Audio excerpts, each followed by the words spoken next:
RTI, Samoto et Air Côte d'Ivoire vous offrent Immersion Mode.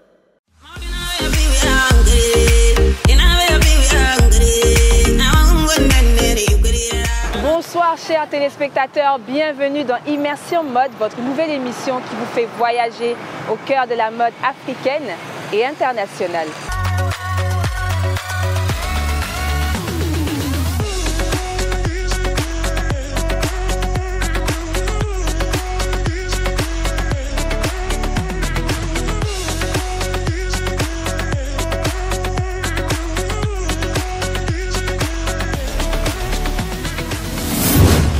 Ce numéro spécial FESPACO, nous sommes à Ouaga et c'est depuis le centre-ville de la capitale burkinabé que nous allons passer 26 minutes de bonheur en votre compagnie. Niwanga Chinchende, bienvenue à Ouaga.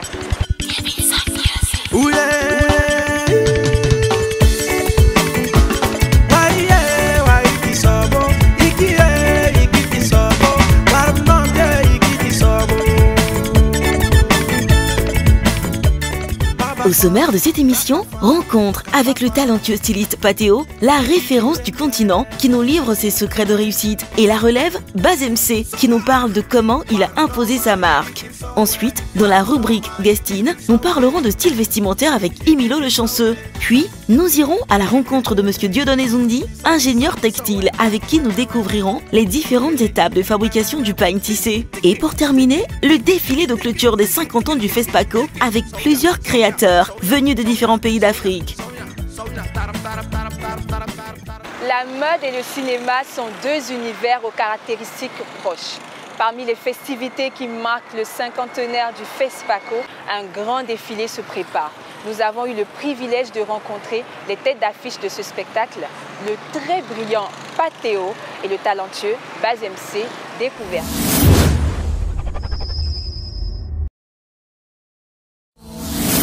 Le couturier des princes est un homme modeste et chaleureux. Originaire du Burkina Faso, il est âgé d'une quinzaine d'années lorsqu'il arrive en Côte d'Ivoire en 1969 pour y apprendre le métier de couturier. À l'époque, on allait vers cette profession quand on n'avait pas d'autre issue, se souvient Patéo. Patéo, ce fils de cultivateur, arrivé dans la mode, formé sur le tas auprès de petits tailleurs locaux, est aujourd'hui considéré comme l'aîné très respecté de la profession, très médiatisé aussi. Patéo a reçu notamment plusieurs distinctions prestigieuses tout au long de sa carrière pour son apport exceptionnel à la haute couture africaine et internationale. Et comme une reconnaissance suprême pour la créativité dont il a fait preuve durant toutes ces années, Patéo a ouvert le défilé de la nouvelle collection Croisière 2020 de Dior. La maison de haute couture Christian Dior ouvre ainsi ses portes au couturier ivoirien qui a présenté une collection en hommage à l'ancien président sud-africain Nelson Mandela. Le parcours de Patéo est une véritable source d'inspiration. D'apprenti tailleur, il est aujourd'hui à la tête d'un empire dans le monde de la mode. À la question de savoir comment il a imposé sa marque dans l'univers de la mode, Patéo répond. Il faudra arriver à créer une ligne propre en soi, c'est-à-dire une ligne qu'on identifie par rapport à vous. Alors, donc c'est ça que nous avons réussi quand même à imposer. La matière que nous faisons, les lignes que nous faisons, les couleurs, on s'est dit que bon, si nous voulons réussir en tout cas dans ce métier, il faudrait qu'on ait des matières propres à nous. C'est ce que nous faisons aujourd'hui. Nous n'allons pas chercher des tissus dans les marchés ou dans les magasins, non, non. Nous créons nos propres couleurs, nos propres motifs, nos propres dessins, nos propres teintures. Voilà, donc c'est à partir de là peut-être que la ligne Patéo s'est distingue des autres lignes. Et malgré un parcours des plus difficiles, Patéo a su vaincre les obstacles afin de se créer une place au top de la fashion sphère internationale. Alors, on a envie de savoir comment a débuté votre carrière. Moi, je suis né à la mode par nécessité. Ça veut dire que j'arrive à Abidjan, j'ai pas de famille, il fallait faire quelque chose. Je viens d'un village, je suis un enfant du village. J'arrive à Abidjan, bon, qu'est-ce qu'il faut faire pour survivre? Pas de parents, pas de famille. Alors, à l'époque, le métier le plus qui s'offrait à nous, qui sommes arrivés comme ça, qui n'ont pas de famille, c'est ce qu'on appelle apprenti tailleur. C'était le métier le plus accessible à tous les gens comme nous. Donc, je suis allé me présenter à un monsieur pour lui dire que je voulais faire apprenti tailleur. Alors à l'époque, voilà, et le monsieur m'a pris comme ça, et puis voilà. Ça a commencé comme ça. Vos débuts ont été marqués d'énormes difficultés, mais d'où provient le déclic? Comment arrive le succès? Il y a eu d'abord les ciseaux d'or en 87, c'était le premier lauréat. Et après les ciseaux d'or, il y a eu pas mal de petits défilés qu'on a fait, les gens ont commencé à me connaître. Mais il faut dire que le vrai déclic même, c'est venu du président Mandela qui a accepté. On va dire que, pas accepté puisqu'on n'a pas fait la fait pas le coup, c'est-à-dire, c'est venu comme ça. William Makiba qui était de passage, paix à son âme, qui était de passage chez nous, puisque elle me connaissait, c'est mon patron. Donc, quand je me suis installé, donc elle est venue, elle a vu les chemises que je faisais, et elle a dit, bon, tiens, je vais envoyer des chemises comme ça au président. Il aime des chemises. Donc, il a pris quelques chemises, et pour le président Mandela, et il a commencé à les porter. Voilà. Et, paf. Et je crois qu'il était à Paris, il était invité par le président Chirac pendant le 14 juillet. Il portait une chemise, bien sûr, il portait un costume pendant le défilé. Mais après ça, quand il allait à son hôtel, il est sorti avec une chemise patéo. Alors, il allait déposer des herbes, des fleurs là, sur la tombe d'un dirigeant de l'ANC qu'on a tué à l'époque. Et puis, les journalistes sont venus autour de lui, ils ont posé plein de questions. Donc, il y a un journaliste qui était curieux. C'était pour la première fois, un président africain porter des choses aussi bariolées, colorées. Donc, le journaliste était curieux pour lui demander. Il lui demandait sa chemise, où il a eu cette chemise. Il ne connaissait pas mon nom. Et puis il a dit comme ça, PTO, quelque chose comme ça. Et c'est sorti. Et après, en Côte d'Ivoire, les gens ont repris le PTO Abiy Mandela. À partir de là, vous voyez, ça a explosé. Tout le monde voulait porter PTO. Ensuite, il y a d'autres chefs d'État qui ont suivi énormément. Le Konaré, le président Gbagbo, il y en a beaucoup qui ont suivi. Paul Kagame, ainsi de suite. Donc maintenant, au fur et à mesure que on avançait, on s'est rendu compte que ce que nous faisons aussi, c'était pas du médiocre. Voilà. Et les gens ont commencé par considérer ce que nous faisons.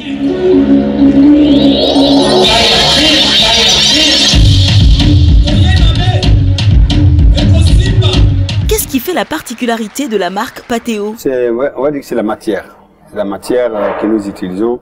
Parce que nous, le faso d'Amfani, tu travailles beaucoup de pains tissés, faso d'Amfani, les quintés, les pains baoulés, beaucoup de pains tissés qu'on fait, mais beaucoup plus de faso d'Amfani parce que j'ai commencé à travailler le faso d'Amfani depuis 85. Voilà. Quand j'ai rencontré le président Sankara à l'époque, j'étais content parce que lui, il avait voulu forcer que les gens portent le faso d'Amfani, mais finalement, aujourd'hui, le faso d'Amfani est porté. Et tout le monde porte le faso d'Amfani au Burkina. Parce que le président Kaboré, quand il est arrivé, lui n'a rien dit à personne. Hein. Il a commencé à porter lui-même. Et maintenant, tout le monde a suivi. Et on n'oblige personne. Et c'est porté.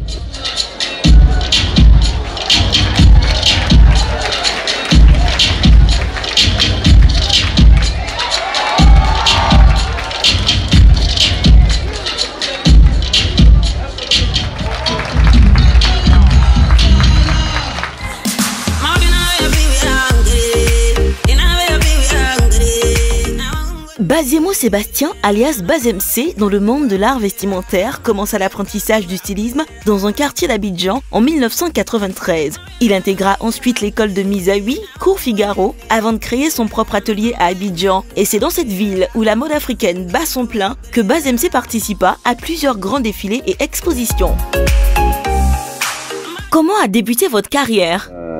Ma carrière a débuté dans les années 90, faut dire déjà du côté de la Lagune Ébrié, où j'ai fait toute mon enfance.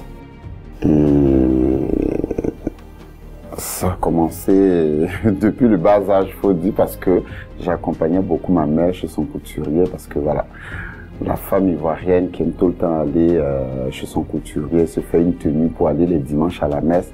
Et c'était le cas de ma mère. Donc à chaque fois, j'étais l'enfant qui accompagnait beaucoup sa mère chez son couturier, ce qui m'a poussé à aimer la mode. C'était déjà un enfant qui se retrouve chez un couturier, aime ramasser les chutes et tout ça, les aiguilles. Et moi, ça a débuté comme ça. Donc arrivé un moment, l'école ne me disait plus rien. C'était compliqué pour moi parce que voilà, c'était plutôt la mode qui m'intéressait.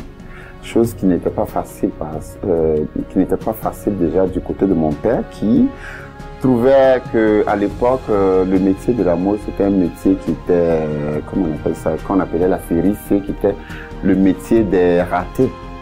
Donc mon père qui refusait que je fasse la mode, qui dit, bon, déjà quand j'ai arrêté de faire l'école, il a dit, bon, si c'est pour faire la couture, il ne paye pas cette formation.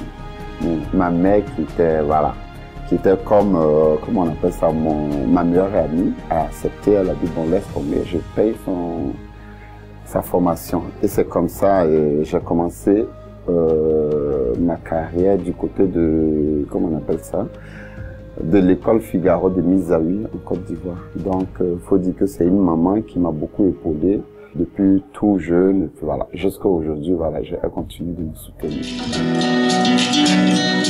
Et si le pagne burkinabé Koko Donda, produit dans la région des Hauts-Bassins et à l'origine vêtement exclusif des couches défavorisées, est entré de nos jours dans les habitudes vestimentaires de tous les Burkinabés, autre pagne local, c'est en grande partie grâce à Bazemc, qui est également initiateur de Folie de Mode, un événement qui va bientôt célébrer 10 ans d'existence, ainsi que le Bobo Fashion Week.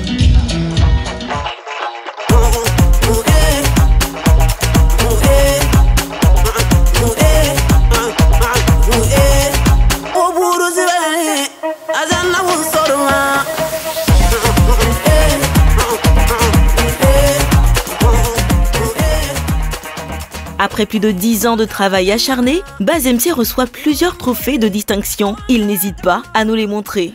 Un trophée que j'ai eu en 2015 au Congo-Brazza où on m'a décerné ce prix, c'est Papa Africa Carousel de la mode. C'était un festival qui s'organise au Congo.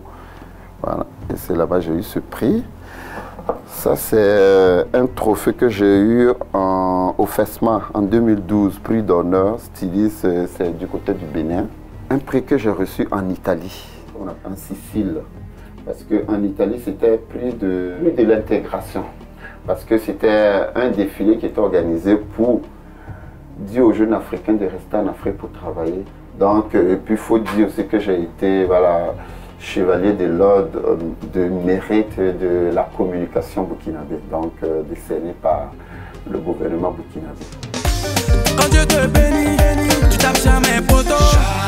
Là où tu rentres, pour toi va sortir. Quel est votre mot de fin?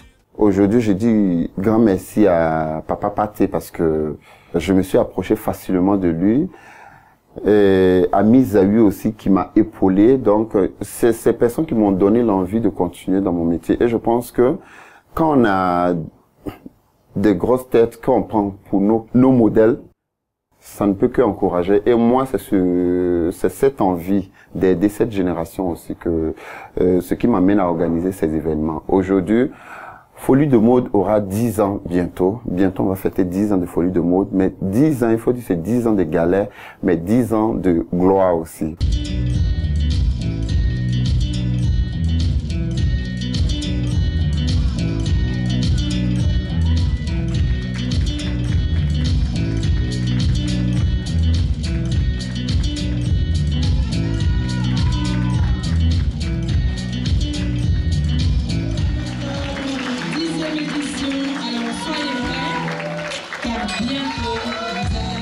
C'est le moment de parler de style vestimentaire d'un guest film.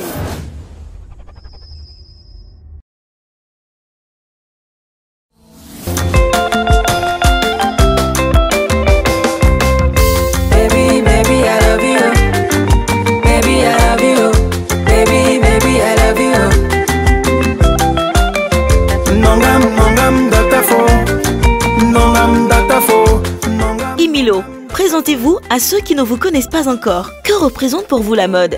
Imilo, le chanceux, Koundé d'or 2017, Koundé de l'artiste le plus joué en discothèque, Koundé du meilleur clip vidéo et ambassadeur du BBDA, c'est-à-dire Bureau burkinabé de droit d'auteur. La mode représente une belle chose pour moi parce que ça fait partie de mon travail. Donc ce soir, j'ai décidé de me mettre en veste, voilà, tout simplement.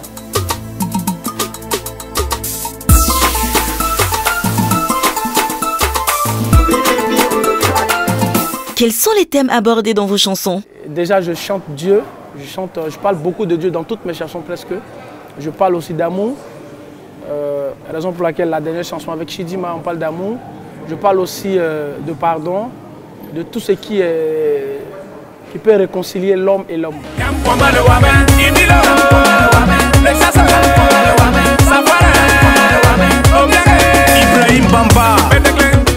Quels sont vos projets futurs?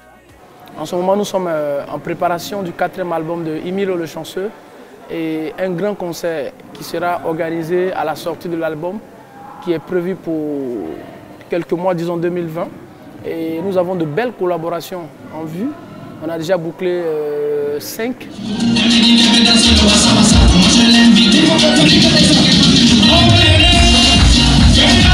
Le Faso d'Anfani, l'un des symboles du patriotisme burkinabé, est une étoffe très appréciée des créateurs africains.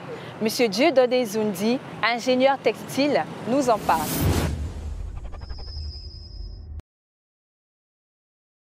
Rencontre avec Monsieur Dieudonné Zoundi, ingénieur textile, qui va nous montrer les différentes étapes de fabrication du Faso d'Anfani. Pourquoi avoir choisi l'ingénierie textile?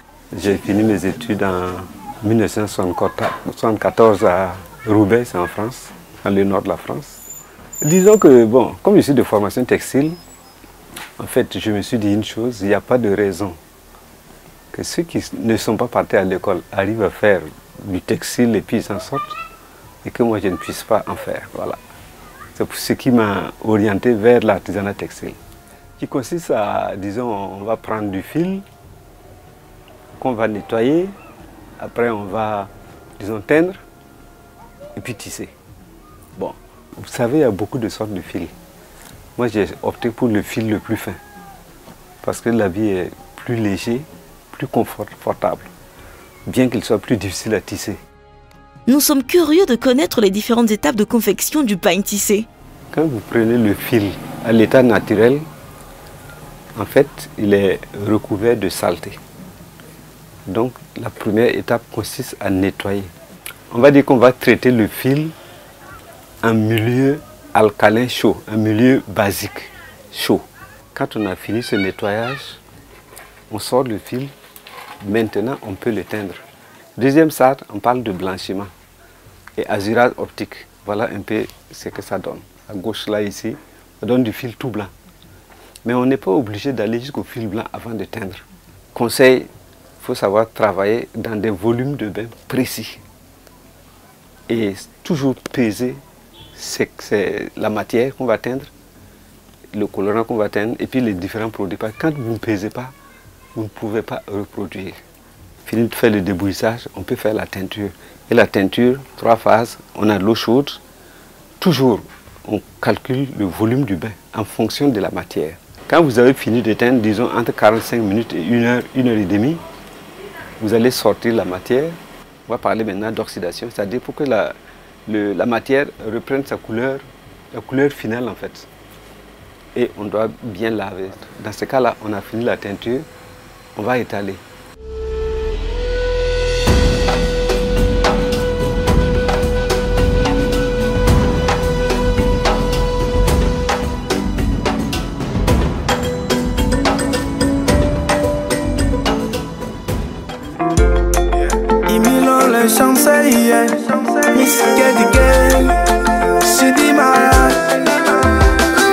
Oh, depuis que moi je t'ai rencontré, baby, tu as pris toute la place dans mon cœur, tu as illuminé ma vie, oh my lady. Le défilé de mode, c'est tout de suite.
tire ce baiser?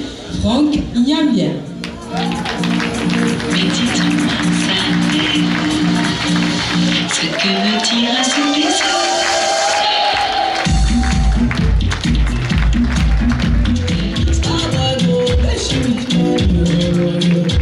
Radio Donné, bonsoir. Bonsoir Aline. Alors, quel sentiment avez-vous ce soir de pouvoir participer au défilé du FESPACO? Oh, c'est un honneur pour moi de représenter la Côte d'Ivoire, mon pays, au 50e du FESPACO. C'est trop soirée, tu sais pourquoi il m'aime beaucoup. Quand je le vois, je le chéris.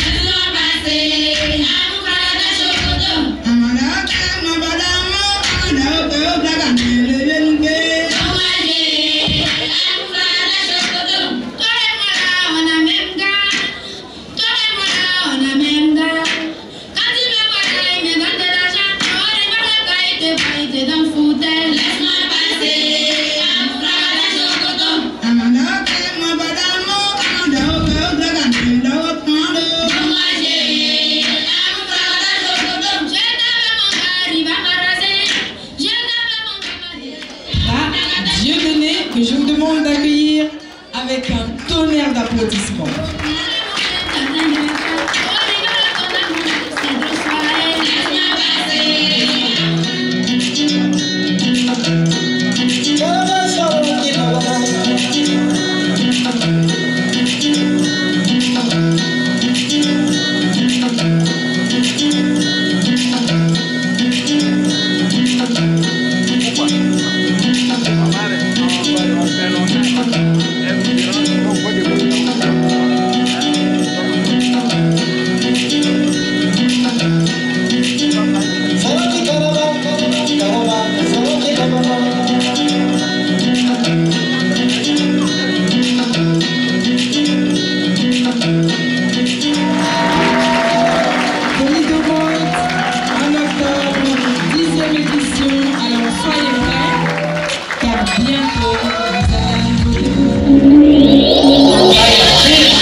Et respect, merci d'accueillir l'immense Pathéo.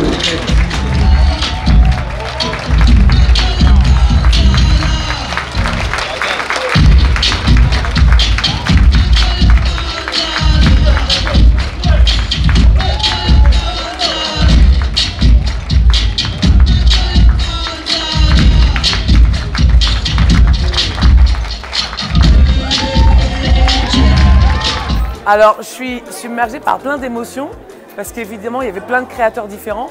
Mais j'ai vraiment, et c'est pas du tout de la flagornerie, j'ai tout aimé. Et je suis juste jalouse en fait de toutes les tenues en fait. donc je sais pas comment faire. Mais en fait, pour choisir, c'était vraiment magnifique. J'espère que vous avez apprécié ce numéro de Immersion Mode spécial FESPACO. Quant à moi, c'était un plaisir de vous entretenir. À bientôt.